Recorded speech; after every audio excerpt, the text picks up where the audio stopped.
You reply fast, you're always available, you say yes even when you don't want to, and somehow people still treat you like you're optional. Not respected, not prioritized, just convenient. You help them, listen to them, adjust for them, and in return, you get late replies, canceled plans, and that weird feeling like you're trying harder than everyone else. And the confusing part is, you're doing everything right. At least that's what it feels like. Being nice should make people like you more. That's the deal, right?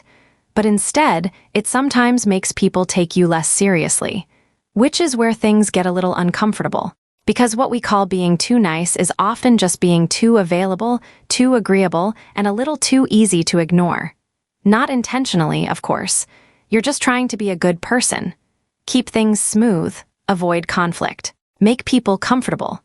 But your brain quietly slips into a pattern where other people's needs come first every single time.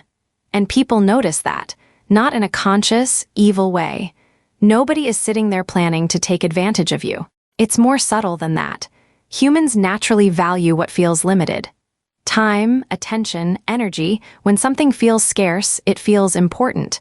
When it feels unlimited, it feels optional. So when you're always available, always saying yes, always adjusting, your value doesn't disappear, but it becomes invisible, because there's no friction.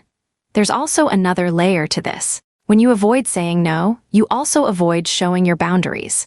And boundaries are how people understand where you stand. Without them, people don't really know what matters to you, so they assume everything is flexible. And flexible slowly turns into ignorable. The irony is, being too nice can actually make your kindness feel less genuine. Not because it isn't real, but because it looks automatic. If you're nice to everyone all the time, people stop seeing it as a choice and start seeing it as your default setting.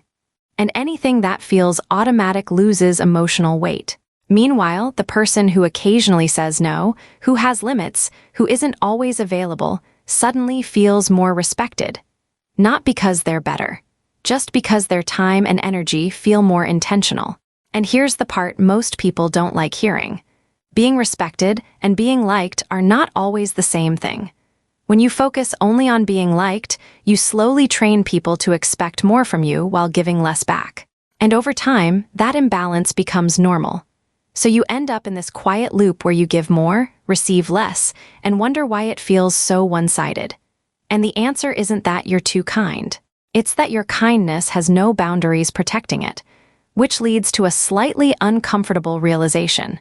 If you're always easy to access, easy to agree with, and easy to rely on, people won't treat you as valuable. They'll treat you as available.